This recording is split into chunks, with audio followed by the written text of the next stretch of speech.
I am KB with the Beat. How are you? Hey KB, I'm doing very well, thanks, mate. How are you?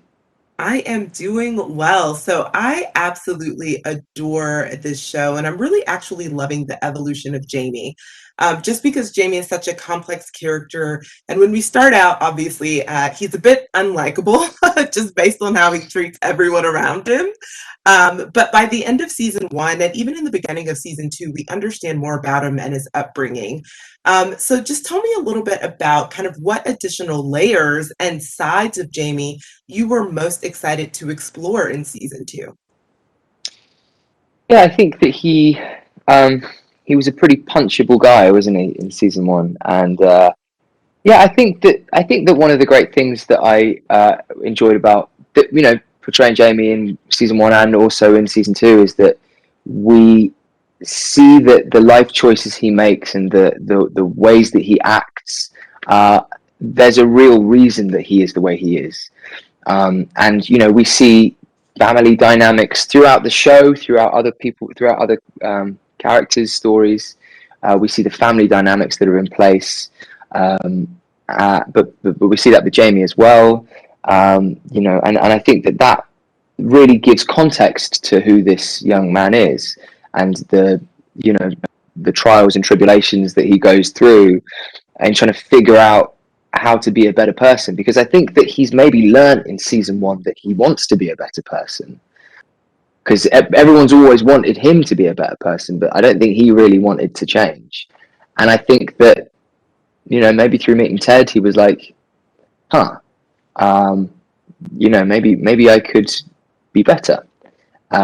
And so I think that he's learned those lessons in season one, and it feels like he's trying them on for size in this season. Yeah, I'm happy that you said that because I really feel like it is the Ted effect. Whether you really like Ted in the beginning or not, eventually you grow to love him and he, kind of changes fundamentally how people are and who they want to be.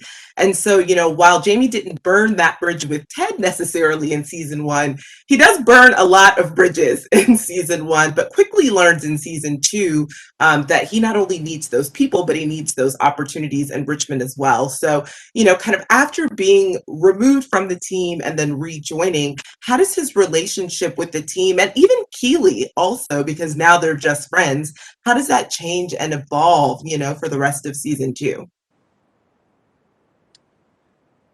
Um, yeah, he's a bridge burner for sure. He, yeah, I think that you know he learned the word sorry. I think in season one, and he's.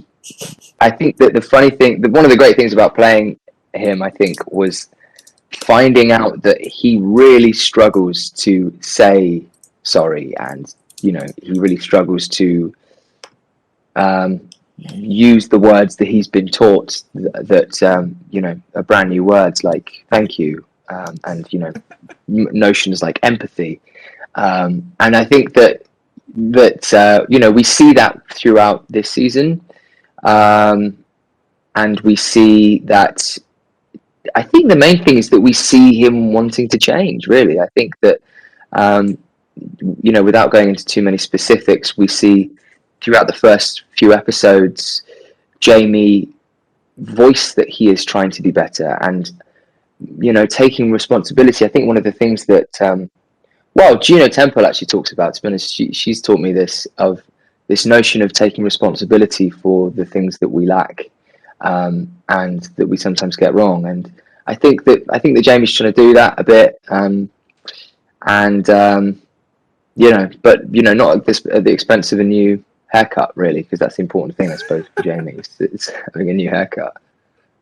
Absolutely. Well, thank you so much. I'm looking forward to the rest of season two. Absolutely adore the show and can't wait for everyone to see more of the evolution of Jamie this season. So thanks for chatting with the Beat. Thank you, KB.